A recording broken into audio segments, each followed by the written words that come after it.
Hello and welcome to the Torch Snuffers podcast for Survivor Season 35, Heroes versus Healers versus Hustlers. My name is Alicia and I'll be your host, and I'm joined today by our fantastic panel of people. I've got Alex Cash. Hi. Jen Mealy. Hi, friends. The Dragon Slayer Elise. Hi. Stephen Lehman. Hi. Prince Ty. Good evening. And our very favorite guest, Billy Garcia from Survivor Pearl Islands. Greetings, Survivorverse. Yeah. So we are so excited to podcast this season with you and alongside you and Cook Islands. Fuck. Sorry. It only says it back here, by the way. Okay.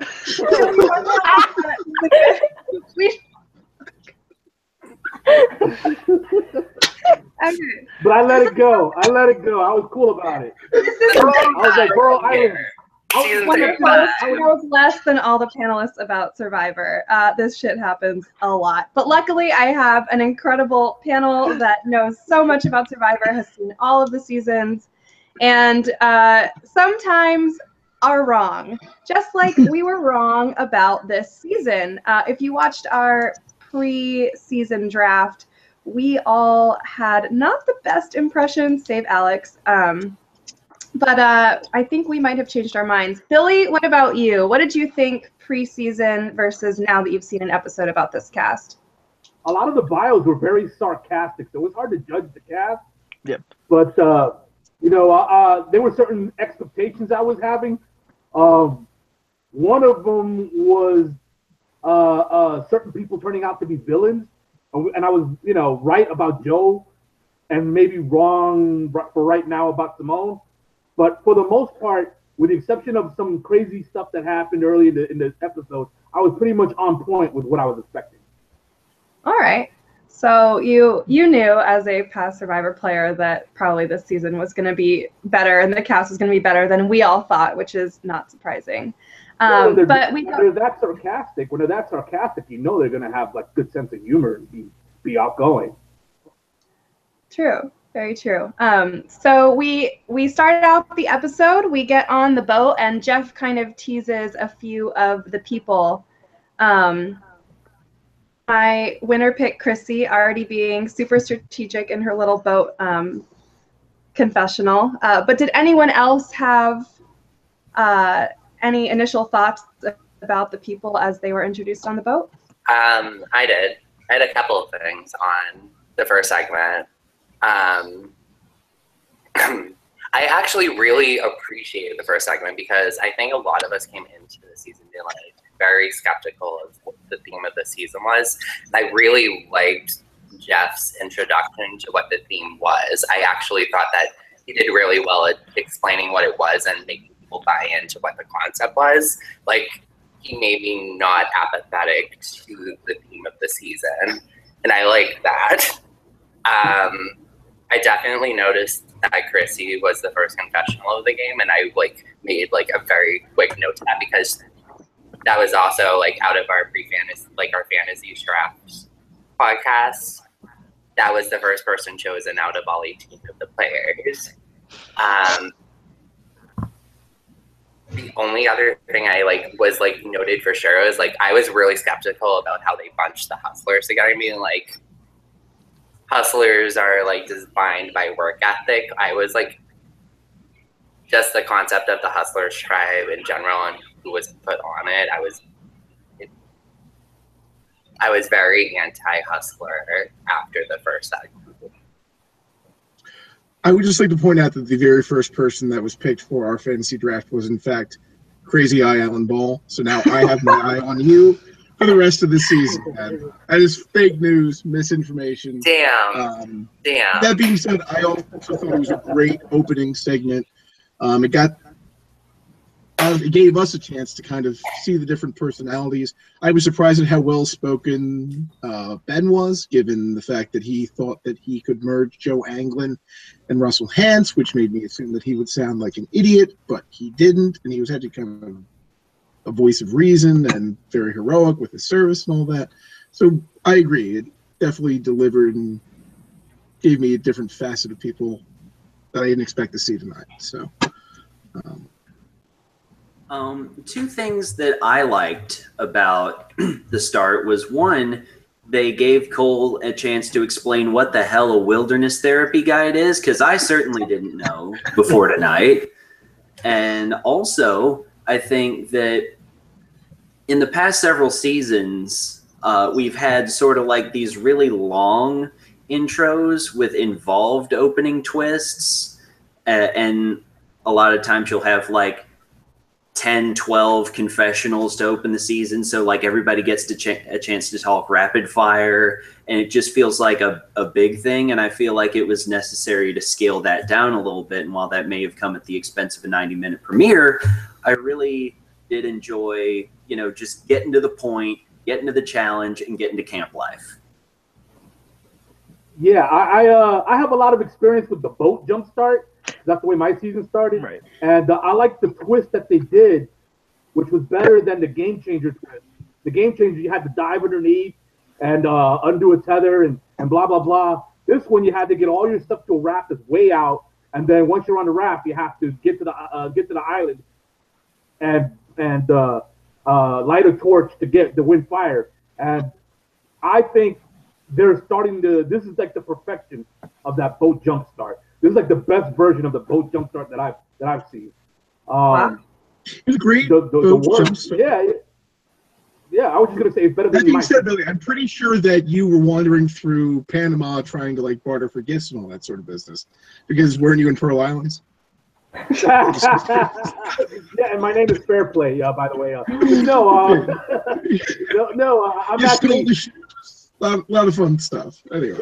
Yeah. I'm actually It was right Rupert's there. illegitimate son. A lot of people don't know that about my past. I can't picture you inside eye, brother. I can't picture it. I just can't see it. Good God. I had to. It was right there. It was right there. Oh, I hear you. Low hanging fruit. I feel you. It's fine. It's fine.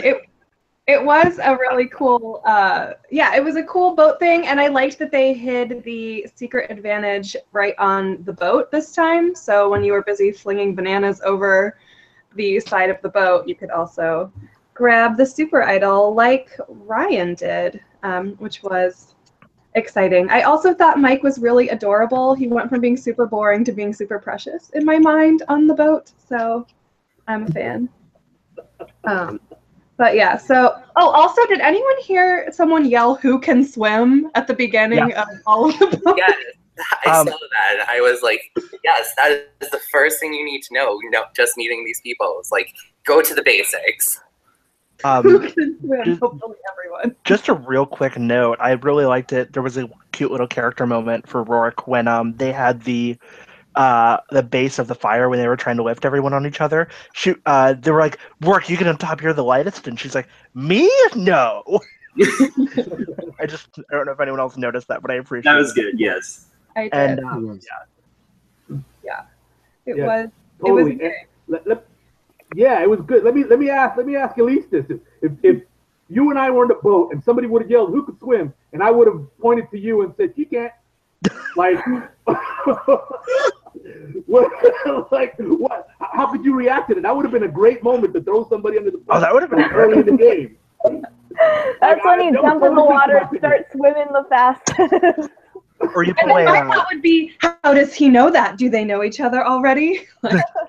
or you pull a Stephanie LaGrossa and just jump out the boat to try to swim ahead, and then you realize it's not a good idea, and the boat just like completely sails past you for a mile. And so, for those who remember Palau. Oh yeah. Was that Billy's other season besides Pearl Island? Well, no, but the shopkeeper did like Billy in a sexual way. So. Yeah. All right, so we get off the boat, we get to the beach. Healers win fire in the form of a giant ass bonfire, which is pretty sweet. Everyone goes to their beaches. Somehow the hustlers make it, despite having to canoe there. Or do they have to canoe all the way there? Billy, is that just like a ruse that they pretend like they're canoeing to their camp and then they bus everyone? Actually, it really does depend on their canoeing skills. If everybody on the season completely sucks, like they can't waste 2 days to get one tribe to the island. Like they'll be like, all right, screw it, just attach them to the speedboat, and we'll get them 3/4 of the way there. But if they're good, like my tribe was damn good. Like, but that's how we all became American, right? So we were Team Burrito, but but we were, we don't need the help. So it depends really on the season as to whether they look at it, they look at what's going on and be like, yeah, we need to help these guys though. Like 3 days later, we still haven't even done the first challenge yet. Can I say that I would love to watch a TV show that was like a Naked and Afraid thing with like the entire Hustlers tribe just lost at sea? I feel like there's a real potential for a spin-off. It could definitely be. So they get to their beaches finally. They start kind of talking. We go to the Healers tribe that's super kind of rah-rah. We're together. We did it. Of course, they've just come off a win.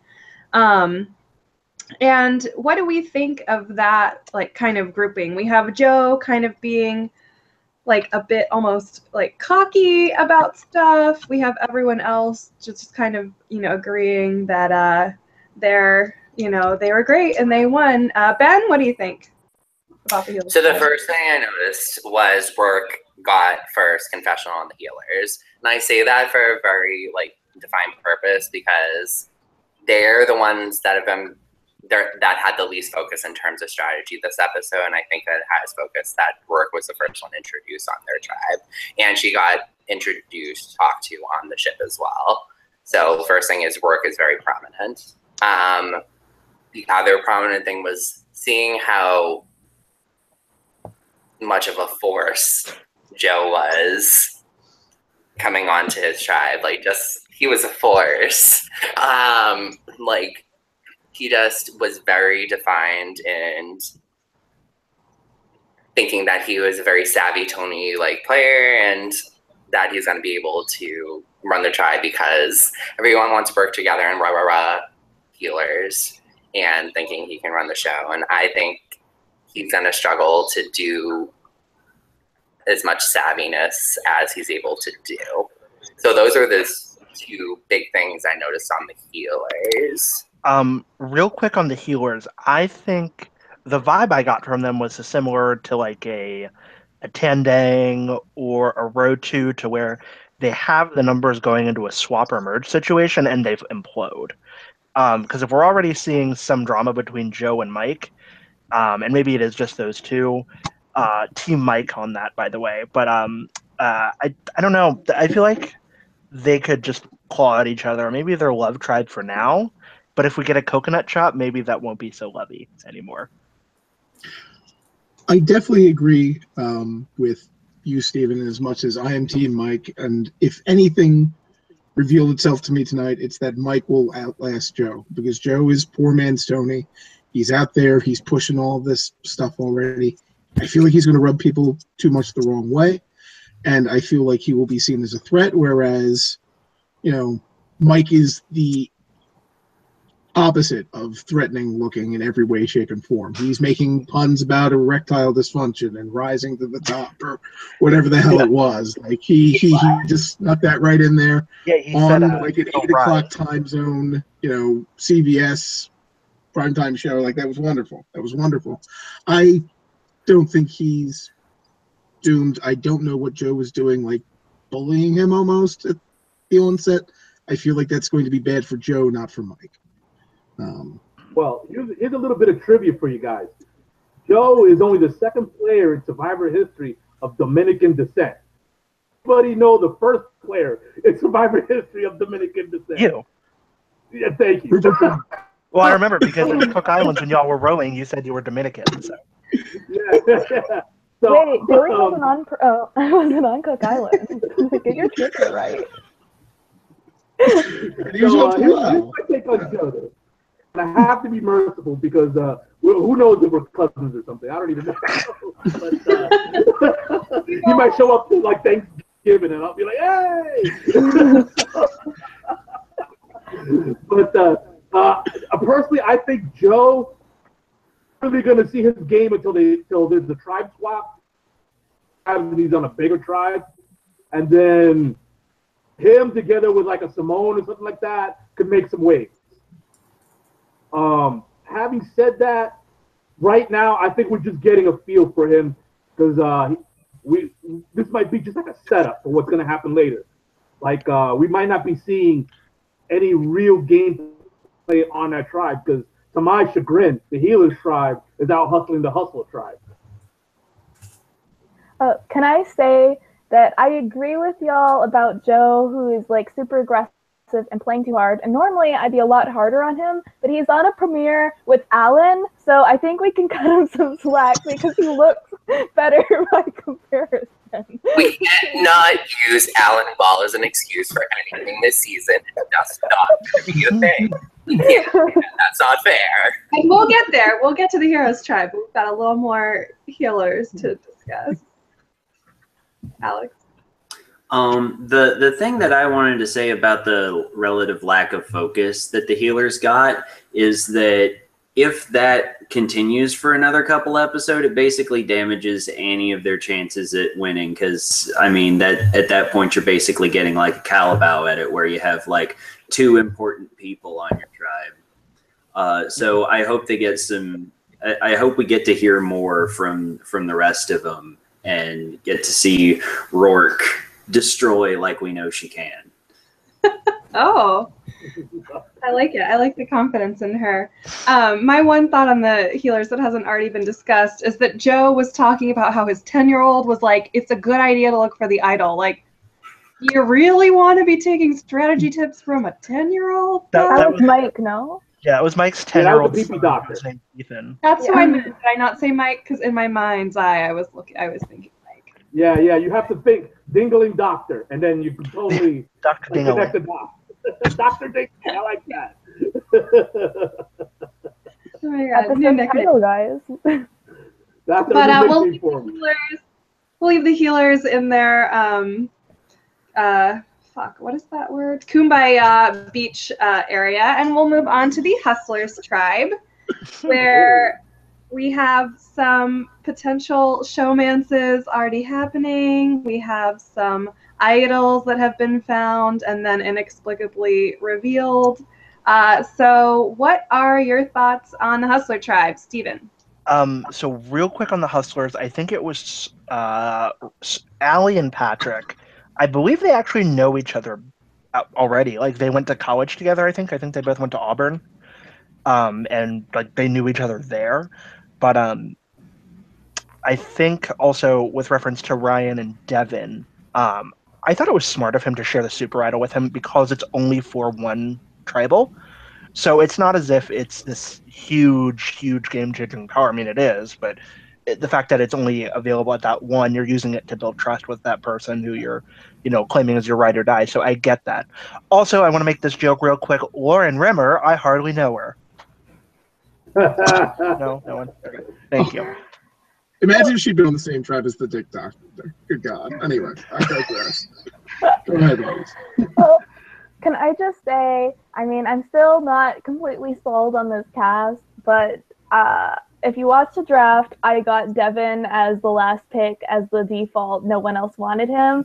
And I'm actually really impressed. I like this Ryan-Devin bromance thing that's going on. I think it's good that they showed it because if it was irrelevant, because really the Super Idol was a great idea, but it didn't end up doing anything, which isn't a bad thing, but I don't think they would have shown I'm sharing the idol with you if it wasn't something important. So I'm really excited for that duo, and I like how they're totally different, but hopefully they can work together. And I'm excited. I'm excited to see what they can do. Yeah, kind of like DP and from I would actually go with a different pairing. I feel like Devin is a normal, affable, friendly Matthew Van Ertfela, or however his last name was pronounced, from Amazon. He's very nice. He probably doesn't know a lot about Survivor. He's probably somebody who looked like a model, and to that end, he was recruited on the show. And then you have the bellhop, who's a super nerd, who loves everything about it, just like Rob Sesternino. He sees this big guy, and he's like, I'm going to teach you how to play. And he uses the super idol as a means of building that trust, and I'm here for it. Like, I realize it's a rehash of something we've seen before, but it makes me care about Devin. It makes me feel better about Ryan's strategic chops rather than just being a nerdy character that gets, thrown by the wayside. I think that's the group to watch. You've got Allie as kind of like a CP, like I'm in the middle, I'm going to do things, but I think that's really the pair to watch, which we all seem to think since we're all talking about them. If we're going to repeat a duo, I'd rather it be like the unlikely duo as opposed to like, oh, the cool kids or oh, the, I don't know, other tired. Well, I was just going to add that even though Tyler made the right move with the Super Idol, it's not his fault that Chrissy didn't have a good game plan with that Super Idol. Like, he made the right move. He saw somebody on the floor puking their guts out, and he did the right thing. I know I'm jumping ahead because that's what I do. But but I will say I expected so much more from the Hustler tribe that am I the only one that like looked at this particular group of people and thought they were going to be like the most eclectic, most dynamic, most outgoing group, and then it wasn't, and then they were just boring. It's eclectic, if that's what you're looking for. Eclectic is definitely. Which group are we saying? The Hustlers. Okay, I did not think that the Hustlers were boring just because we got a little something from everyone. We have Ryan and Devin, the unlikely duo. We have Ryan, who is able of cutting a good self-deprecating confessional right up there at Cochran level.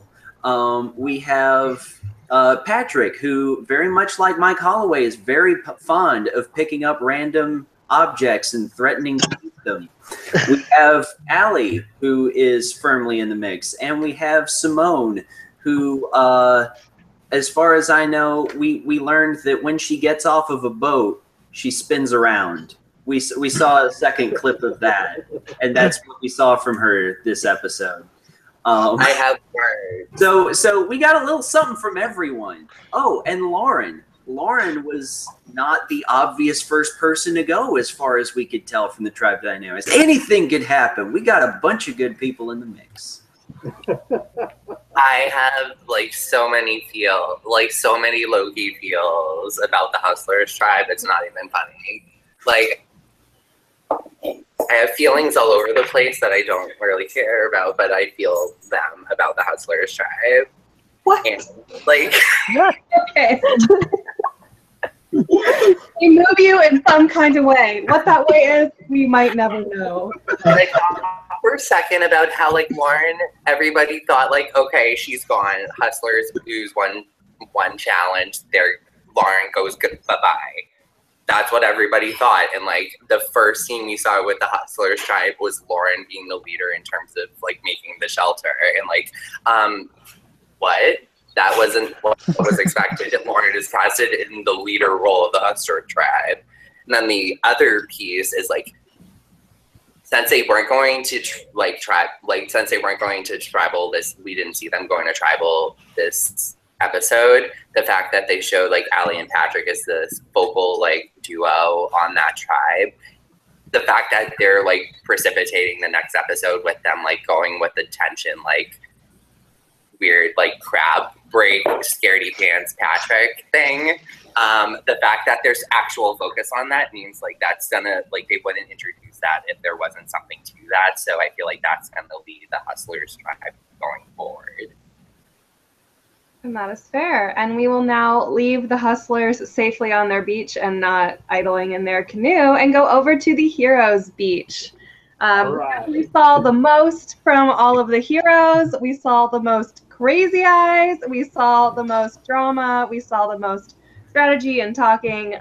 So go ahead and Elise, start us off. Yeah.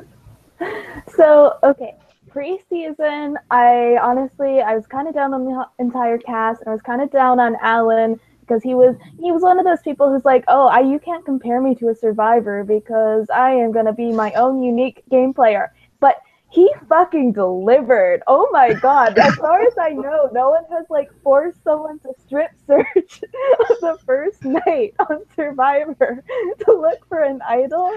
And oh my god, he's my favorite character on this. Like, I don't know why he's overplaying so hard. I feel like he was just like super paranoid, and he's like, I'm on Survivor, I have to do these Survivor things now. But oh my god, we have an icon, and I'm so excited. I hope he's probably going to be voted out next week, let's be honest. I hope that somehow he makes it far, and it'll be the best season ever. Hey, you've heard, like, each Survivor guest you've ever had on this podcast, you heard each one talk about how real the paranoia is. I think this is the first episode where we're all vindicated. Like, you got to physically see the paranoia.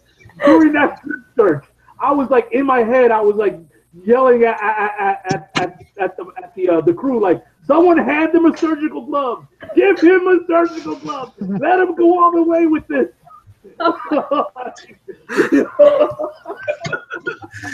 So, yeah, it was. Oh my god! This is what I'm talking about. A great, interesting tribe. Yep. Between the hillbilly southern accent, doing those great confessionals, the Alan's googly eye craziness, like going all the time. You got a player puking at the end of a challenge. I was like, this is gold. We needed this on every tribe. That'd be the greatest season ever when you get this on every tribe. That was perfect. It was gold. I mean, I don't know how else you could really explain otherwise. I mean, the heroes really delivered. I mean, if they're even half as messy as the original namesake heroes, which at this rate they may surpass that, I'm in shock and awe of how ridiculous this group is. I mean, you have JP and Ashley canoodling, and Alan is not going to stand for that. He doesn't want any Romber there. And I mean, God bless Alan Ball, really. That's all I can say. God bless Alan Ball. Absolutely. If I had a crucifix, I'd have held on to it every time he was on screen. Like, how the power of Christ compels you. The power of Christ compels you. The power of Christ compels you. Oh my god, Steven, I hope we get a Heroes versus Heroes season. Yes. Oh my god. Alex? I thought there were like 3 other people in line ahead of me. Okay. So yeah. So Alan, of course delivered, but I think the thing that allowed him to come to his true first episode potential was the fact that people actually ended up taking him seriously somewhat. Like, you know, of course there was all the crazy shit that happened, but he ended up actually in a swing position and allied with Ben. And how does that happen? I am excited that we get to see more of him, just because he has a tribe that's willing to enable him at least a little bit. I agree with that. I am Team Alan all the way. His crazy eyes are everything to me. But I think I like it because he is kind of crazy and kind of like paranoid and all over the place, but he's not like mean about it or spiteful. Yep. He's just intense. So I feel like we kind of were trying to make him into a villain, but he wasn't mean, so he wasn't really villainous. He was just all over the place and like not pissing me off or not pissing the viewers off. I totally agree with that. Like, yeah, that was one. Like all of the great Alan Ball Crazy Eyes is now going to be a cultural phenomenon, no doubt. We can only hope. We saw it first here. However, we know that Alan Ball himself is not someone that is actually someone that like has like is going to succumb to like the craziness that is portrayed with what he does, like what he does usually. And I think that like he's gonna be on the more paranoid side when it comes to playing this game, but he also is going to play this game, which I think is going to do him well compared to other people that have been casted in a similar way, like on that end.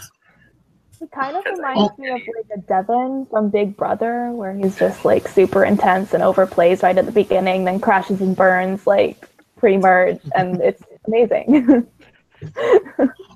All I know is that I hope, no matter what happens, that Alan lasts long enough to meet Mike from the Healers Tribe, because Mike's job will be so much easier in the real world once he gets Alan in that examination room and he's just like, drop your pants, let's find that idol. Get done. It's gonna be perfect. Those guys are gonna be a match made in heaven. I hope it's a final two so that they can be together. Anyway, I just want that. I want that more than anything. But keep going. Two more things about the Allen experience is that one, so we had an example of somebody who like aggressively goes after somebody else and isn't fun about it in this exact episode with Joe. And so we had a nice compare and contrast. This is how to be a Survivor villain. This is how not to be. And also, I really appreciate that he went after Ashley and JP because they are the two most boring people in this cast, in my opinion. And so, you know, a normal season, the two nice, boring people would be allowed to roll for quite a while. This season, they don't even get 2 days in before they're told to strip. So I appreciate that someone's out here making life hard for the boars. Can I just say that I wish you'd have done it to my season, JP? Thank you.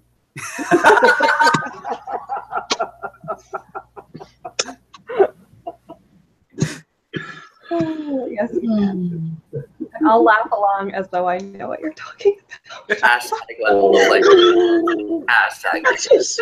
Ozzy was in that season. You should know that season, Alicia. Come on now. One day, Billy and I are going to watch it together, and it's going to be great.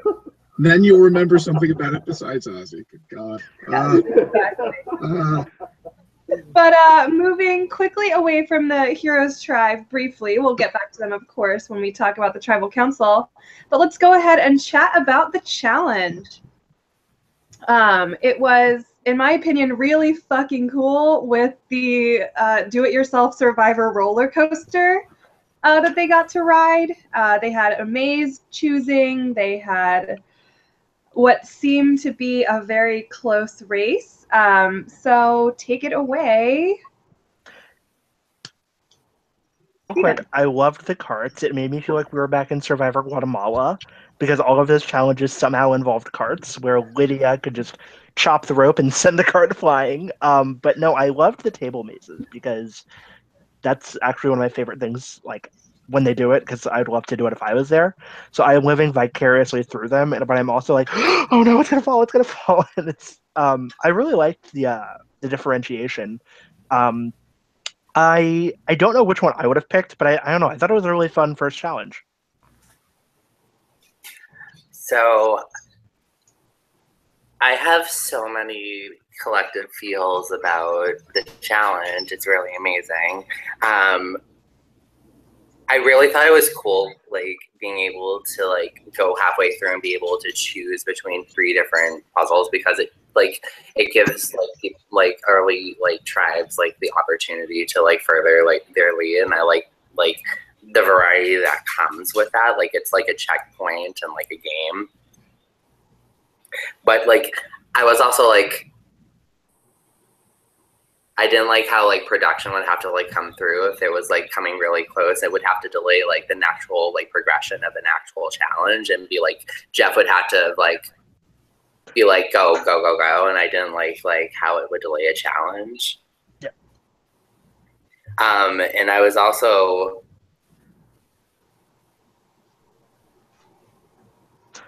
You were also what?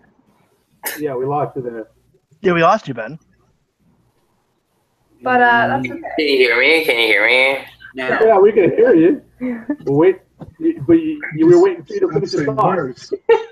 Yeah. I was talking about, like, I had a specific note about how Devin in the challenge, when he was working on the table, I specifically said it looked like Billy Garcia, and I was like, I need to mention this on the podcast. Like, Devin had a specific face, and I was like, oh my gosh, it's Billy Garcia on the table.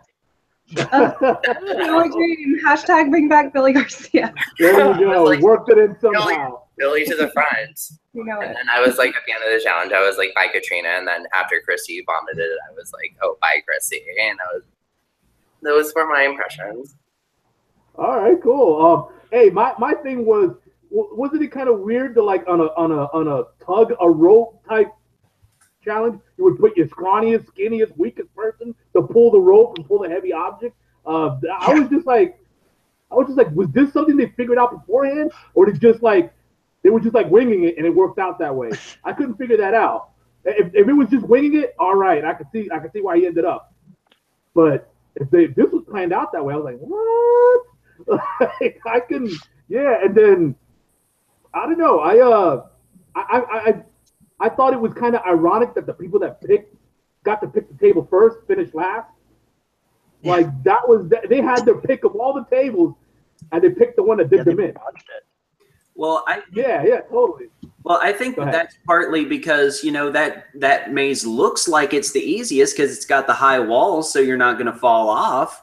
But at the same time, it's the longest one because it's got a circuitous route, whereas the one that looked the hardest to me, the one the healers picked, had a straight line, and it looked like it could easily fall off. But if you had the skill, you could do it really fast, and that's what they did.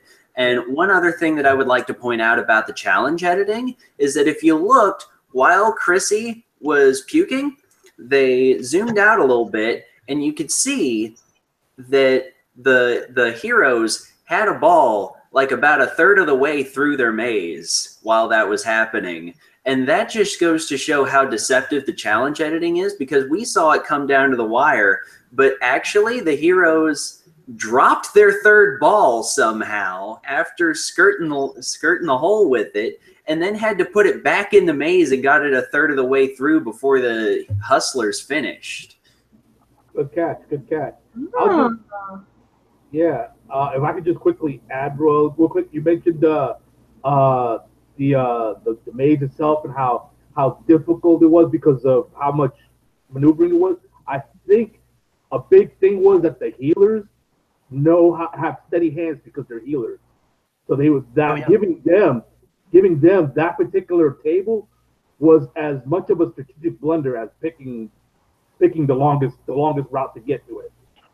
Well, I mean, if you have a surgeon, yeah, but I don't know how a wilderness therapy guide needs steady hands. He's a rock climber. He can hold that table forever. Yeah, and he built fire as he makes fire, as he revealed back on the boat when he was talking. So you gotta have steady hands for that too, I think. I think the maze kind of blunder possibly happened because they just yelled out really quickly like which maze they wanted. I don't think the teams maybe realized that they were just chilling on their mat until they made the decision. I felt like they thought maybe, okay, as soon as we yell it, we're just gonna go grab it, instead of it being a true checkpoint. Yeah. But I don't know if maybe that wasn't clarified or just in the moment they didn't realize that. But Billy, like, is that the kind of thing that's an easy mistake to make? You don't realize, what's going on in the challenge, and you just make a mistake like that? You're given 2 minutes to strategize. And a little insider is, after they explain the challenge, they pull each team aside, each tribe aside, and allow each tribe to ask questions piece by piece of the challenge in private so that you don't give away any strategy. Right. So that's also an opportunity to strategize as to who's going to do what, along with the 2 minutes that you get. And so it looked like to me, like in the case of all three tribes, or at least two of them, let me not say all three, but at least two of them, it looked like they didn't do any assignments as to who's doing what and what table they're going to go for first, or if they don't get there first, what table would they pick second. It's like they didn't figure any of that stuff out ahead of time. Like they just winged it.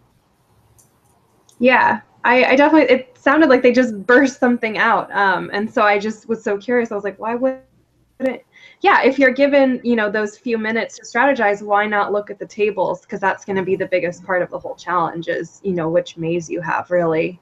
Because the running and the climbing and stuff, we kind of see it always even out in the end, and it usually always comes down to that puzzle in the challenges that we see. So yeah, I'll just say the heroes learned a valuable lesson today. Knowing is half the battle. those are Every day the battle. yeah, well, hopefully they take it to their next challenge, because unfortunately they did lose. Well, fortunately for all of us, because we got to see them way more, but they did lose the challenge, complete with Chrissy collapsing and vomiting,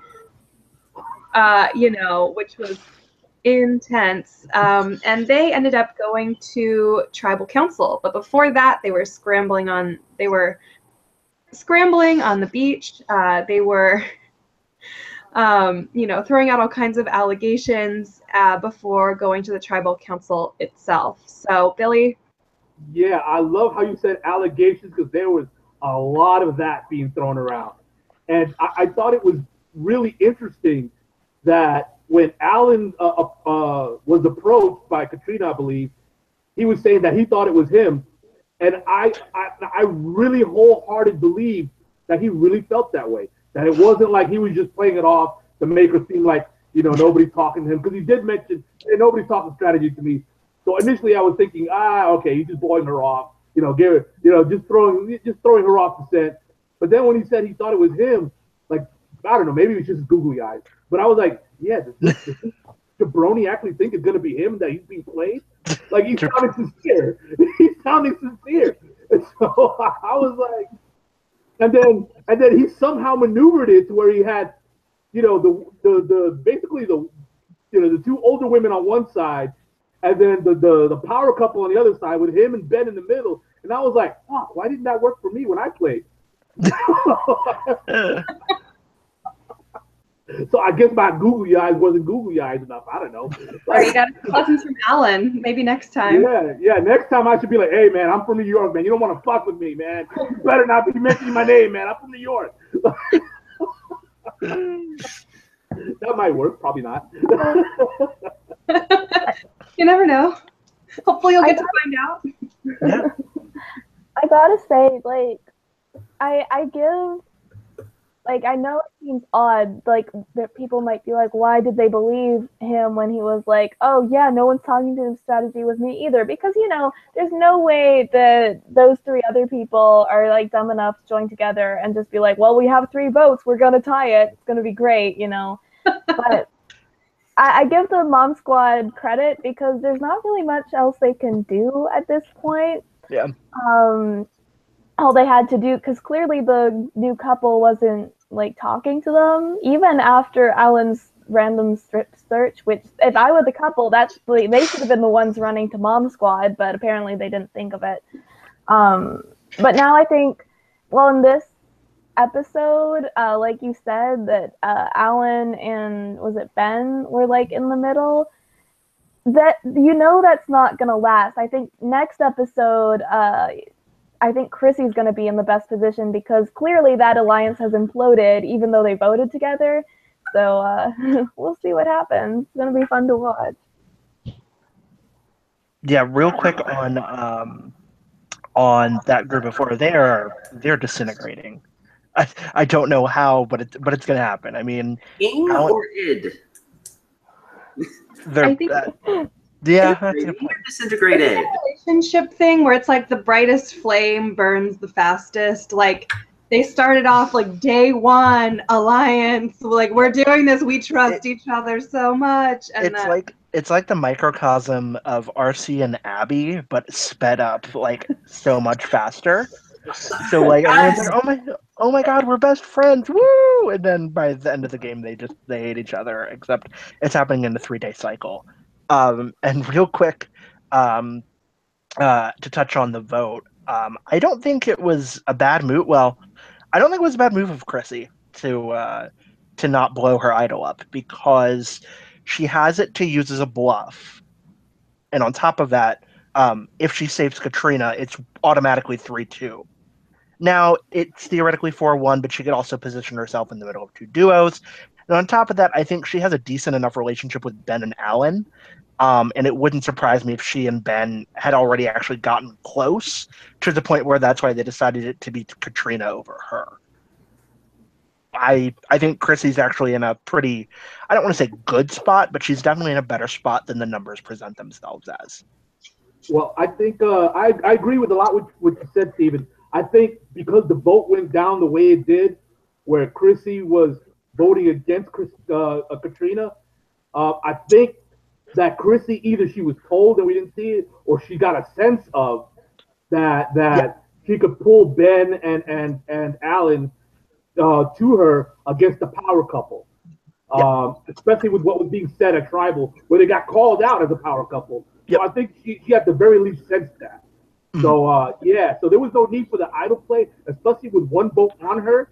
It was very much of this, what's she gonna do? Play the idol and then have herself go? Like, so once that one vote went on her, it pretty much handcuffed her. So she couldn't do anything.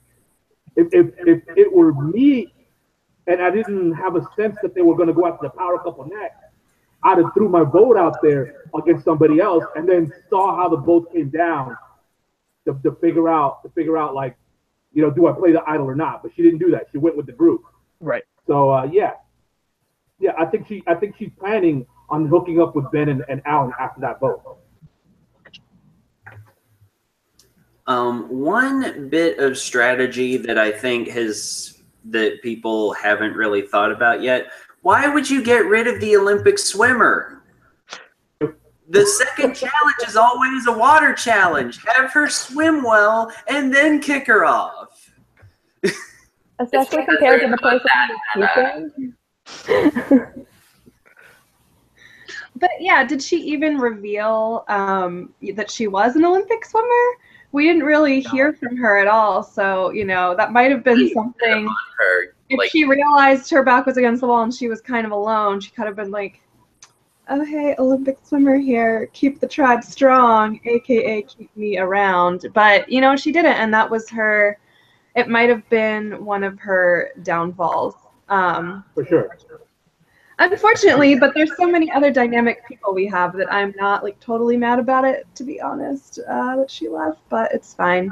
And then with Chrissy, initially we were kind of all shocked by the lack of idol play.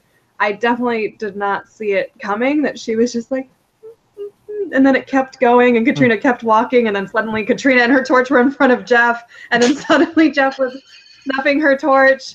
And still no idol play, and I was like, can she even play it now? I don't know. Before it dawned on me that she wasn't going to play it at all. But what better way of faking having an idol than not having to make it yourself, because you literally have something that looks like an idol that isn't a stick. It's an actual metal. It is an idol. It's an actual we've come a long way since craft. Alicia proving that she watched at least one of Ozzy's seasons. I'll be honest though, I think Chrissy's in a great spot. I think she's actually somebody I could see winning based on this episode. Just based on, it's not because she has an idol that she can trick people with.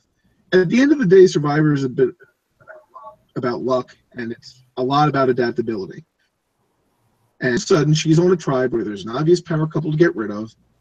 And after they're broken up, probably Ashley, because Ashley's less strong than JP, she can go and break up the other pair because Alan's going to be crazy, because Alan is nuts. Alan is paranoid. Alan makes people drop their pants. There's absolutely positively no way Chrissy doesn't make it to the next stage of the game, whatever the next tribe swap is, based on what we saw tonight and based upon the fact that she's calm while everyone else besides the cowboy, I suppose, is nuts or not playing well, because the power couple was dumb enough to be seen as a power couple to begin with. So all in all, I really like Chrissy, and I think she can make it really far, and made the smart move tonight, not being emotional, not saving her friend, which sometimes you have to do. Sometimes you can't save your friend in these games. Yeah, Do they know anything about that, Steve? yeah. Gee, I wonder. There's actually a saying amongst Survivor players that we never say on the air because you come off as a dick if you say it. So we actually say behind the scenes and at these events or whatever. And that saying is, in the game, when someone is drowning themselves, you let them drown. Because if you offer a hand to help them, you run the risk of getting pulled under by them. So let them drown is the saying. That is true. Damn, that is ice cold, but I like it because it's very so Survivor.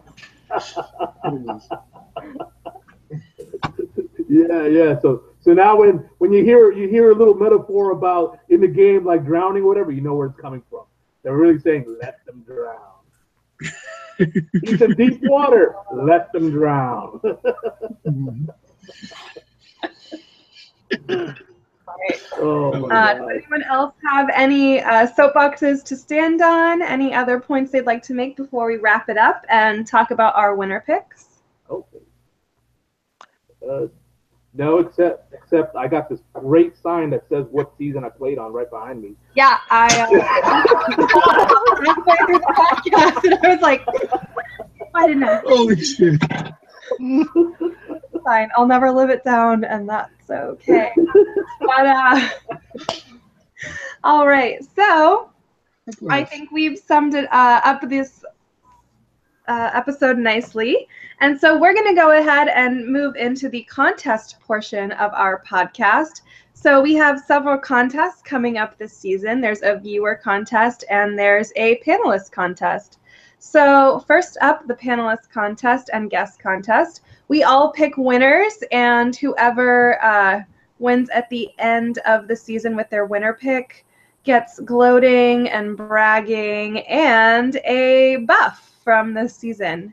So we have all made our picks except for Billy. So I'm just going to go around. Alex, your winner pick is? My winner pick ended up being Ryan, and I'm feeling semi-good about it. Great. My winner pick is Chrissy, which I think everyone is feeling jealous about. Just kidding. Probably not, but I'm excited. All right. Elise? I had Desi. Dusty? Yeah. She wasn't in this episode much. That's okay. Oh, Desi. We didn't hear the D. All right, Steven? I have Rourke, so I'm feeling pretty good about that, actually. Nice. Ty? I had the ballsiest pick of them all. Alan Ball. Crazy Alan Ball. I'm screwed, but it's going to be a fun ride. It's going to be a fun ride. All right, and Ben? Not even ironically, but ironically, I picked Ben, and I'm actually not feeling bad about that because I'm feeling some feels with Chrissy Mama. Like we can ride the storm, and we can let's go to next week. I like it. Well, we do all get to live to see another day, and so Billy, who is your winner pick going to be? I'm going to go. Because I was on Survivor Cook Island, the only season where an Asian won, I'm going to pick an Asian. Just because it's such a crazy long shot. Asians never win, except for my season. So I'm going with Simone, yeah. It's just, plus, I think she might be getting a little bit of a Sophie Clark, where we won't get to see her really play, like in the edit anyways, until much, much, much later in the season. All right, well, time will tell if Billy gets to win with Simone or not. Yeah, or if she pulls a Monica Padilla and then she goes out without a whimper. Oh, Monica deserved better. Monica just didn't do what was best for Monica, and that's where she went wrong. Yeah, Monica Padilla did not do what was best for Monica, so therefore...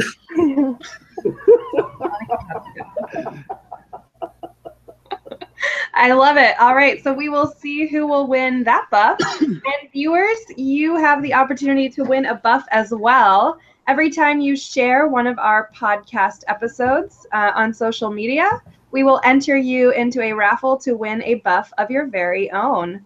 So get excited, get to sharing, and we will see all of you next week. Woo! I think it stopped.